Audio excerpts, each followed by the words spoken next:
পেয়ারকে ছাতা তৈরি করার কর্মচারীদের শাসাতে গেলে তখন ঝিলিক পেয়ারকে সামনে এসে দাঁড়ায় এবং তার ওপর রেগে যায়।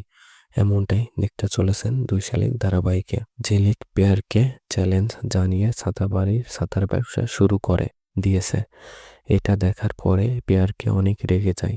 এরপর গোরা তার ফোনে করা ভিডিওতে গোডাউনের কর্মচারীদের সহযোগীদের ভিডিওটা পেয়ারকে দেখা। পেয়ারকে ছাতা তৈরি করার অন্য কর্মচারী দেখেই বলে ওঠে, এদেরকে ঝিলিক কোথা থেকে জোগাড় করলো? আমি এভাবে ওদের উপরে উঠে দেব না, আমাকে কিছু একটা করতে হবে। এরপর পেয়ারকে সেই পুরনো কর্মচারীদের দিকে তাকিয়ে তাদের বলে ওঠে, তোরা যদি কাল থেকে ছাতা বাড়িতে গোডাউনে কাজ করতে আসিস, তোরা আর কেউ সুস্থ হয়ে বাড়ি ফিরবি না। এই কথাগুলো বলার সময় ঝিলিক পেয়ারকে সামনে এসে দাঁড়ায় আর পেয়ারকে তখন বলে ওঠে, এত সহজে তো ছাতা বাড়িতে ব্যবসা শুরু করতে দেব না আমি। ঝিলিক তখন বলে, দেখি তুই কি করে এদের দিয়ে বাধা দিস, আমিও দেখতে চাই। এই কথা বলে ঝিলিক অনেক রেগে যায় এবং পেয়ারকে চ্যালেঞ্জ জানিয়ে বলে, আমিও দেখব আপনি কি করে এই ব্যবসা বন্ধ করেন। যত চেষ্টাই করেন না কেন এই ব্যবসা বন্ধ করতে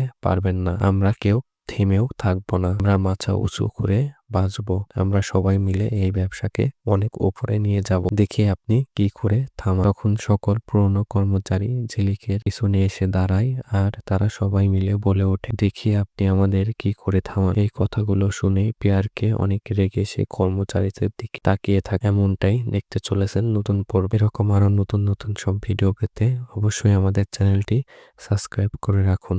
ধন্যবাদ।